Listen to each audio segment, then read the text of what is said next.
नमस्कार, अस्सलाम वालेकुम, सत श्री अकाल, जय झूलेलाल। मैं हूं जी प्रेम मटलानी और आप देख रहे हैं हालात हाज़रा का प्रोग्राम हकीकत ये है। प्रोग्राम शुरू करने से पहले आप सबसे मेरी दरख्वास्त है कि जिस किसी साहब या साहिबा ने अब तक हमारे इस चैनल को सब्सक्राइब नहीं किया, हज़राए करम जल्द से जल्द इसको सब्सक्राइब करें, प्रोग्राम को लाइक करें, शेयर करें और घंटी का बटन ज़रूर दबाएं। नाज़रीन, सुनने में आया है कि G20 का जो ग्रुप है, जो एक ब्लॉक है 20 मुल्क ममालिक जिसमें आ जाते हैं, उनकी आइंदा मीटिंग जो है हिंदुस्तान में होगी। वजह उसकी ये है कि गुज़रे साल ये इंडोनेशिया में हुई थी। इंडोनेशिया उसका सदर था।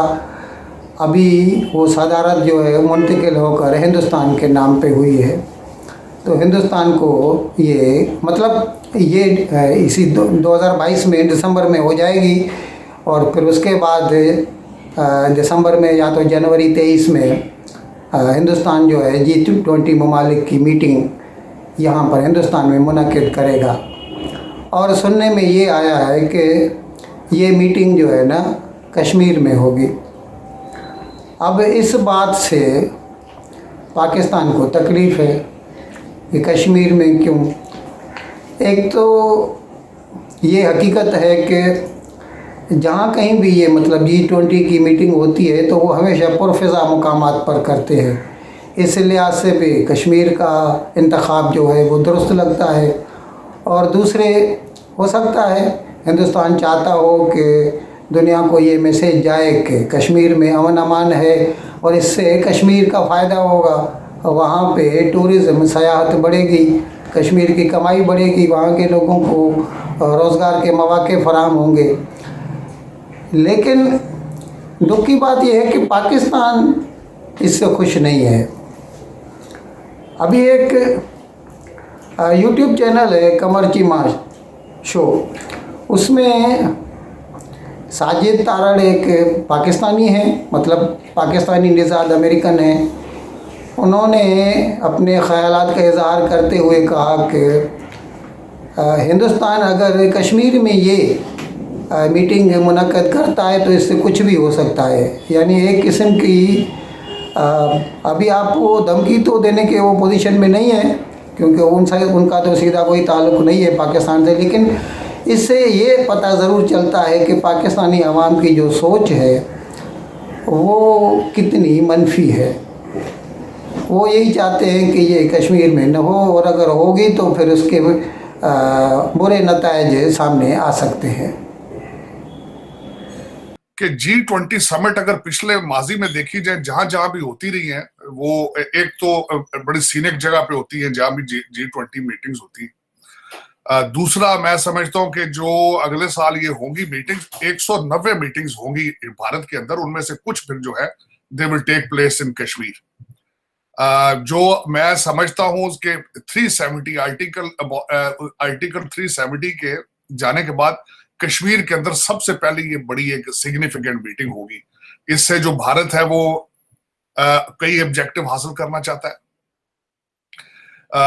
लेकिन उसके साथ साथ रिस्क भी बहुत ले रहे हैं, इसमें कोई शक नहीं है, क्योंकि अनरेस्ट भी वैली में मौजूद है और जो चीजें वो शोकेस करना चाहते हैं वो 1 मिनट के अंदर जो है वो दूसरी साइड पे भी जा सकती है। ये अपने नाजरीन की इतला के लिए हम खाली उन ममालिक के नाम बता दें जो G20 में आ जाते हैं, और इसमें कई इस्लामी ममालिक भी है।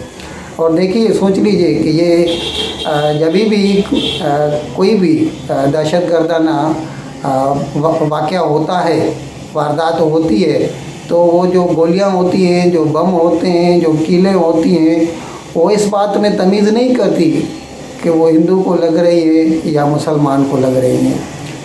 इस ग्रुप में जो आ जाते हैं ममालिक, उसमें हैं Argentina, Australia, Brazil, Canada, China, France, Germany, India, Indonesia, Italy, Japan, Korea, Mexico, Russia, Saudi Arabia भी है, south Africa, Turkey, United kingdom, USA, और यूरोपियन यूनियन का जो ग्रुप है वो भी आ जाता है G20 में।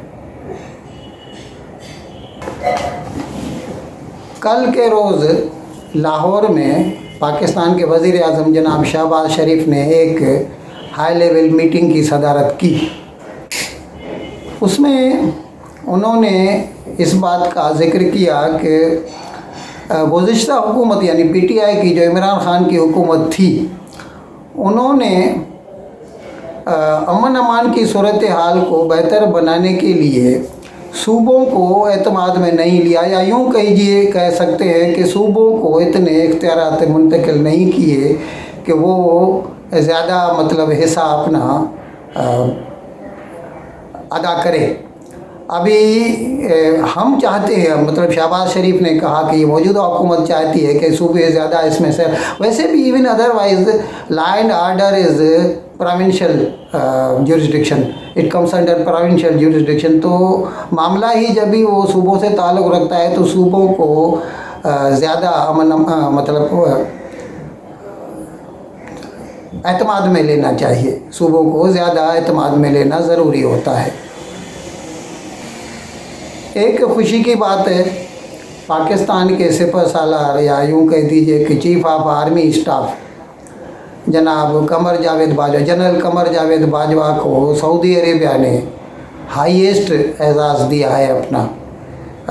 उसका नाम है किंग अब्दुल अज़ीज़ मेडल, उन्होंने उनके नाम किया है। हम जनाब कमर जावेद बाजवा, जनरल कमर जावेद बाजवा को अपनी तरफ से मुबारकबाद पेश करते हैं।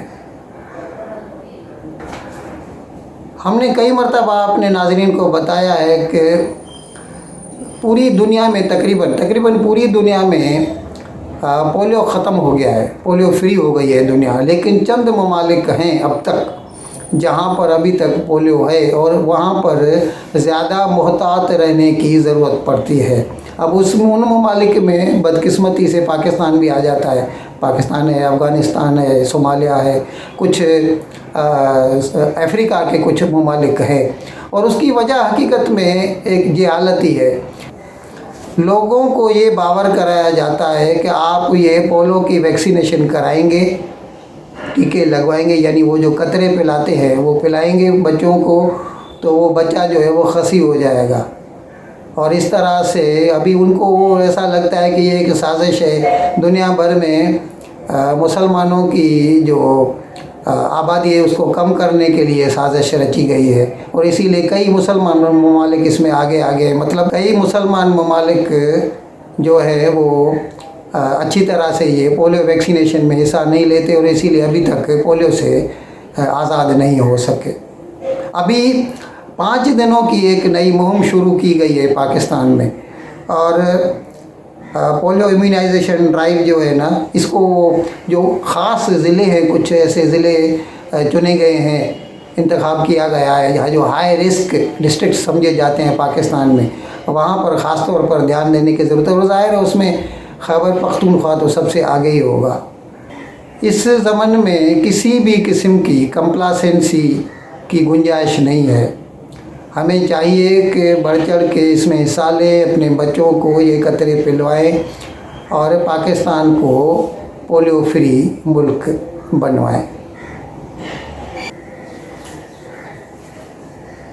बड़ी खुशी की बात है, बरतानिया सरकार ने पाकिस्तान में लड़कियों की तालीम के लिए, गर्ल एजुकेशन के लिए जो प्रोग्राम है उसके लिए 130 मिलियन पाउंड की इमदाद मंजूर की है, और उस प्रोग्राम को नाम दिया गया है girls and out of school learning goal. अभी ये 130 मिलियन पाउंड जो पाकिस्तान को मिलेगा। अब इसमें दुख की बात ये है कि पाकिस्तान ने ये प्रोग्राम सिर्फ पंजाब और सरहद सूबे यानी मतलब खैबर पख्तूनख्वा तक महदूद रखा है। इसमें सिंध और बलूचिस्तान को शामिल नहीं किया गया। ऐसा नहीं होना चाहिए था। सारे सूबों को एक जैसे मौक़े मिलने चाहिए, और सिंध को तो ख़ास तौर पे। इन अल्फाज के साथ मैं आज का प्रोग्राम ख़त्म करने की आपसे इजाज़त चाहता हूँ, लेकिन आपसे विदाई लेने से पहले एक मरतबा फिर आपसे मैं दरख्वास्त करता चलूँ कि जिस किसी साहब या साहिबा ने अब तक हमारे इस चैनल को सब्सक्राइब नहीं किया, हज़राए करम जल्द से जल्द इसको सब्सक्राइब करें, प्रोग्राम को लाइक करें, शेयर करें और घंटी का बटन दबाना न भूलें। बहुत बहुत शुक्रिया। खुदा हाफिज़।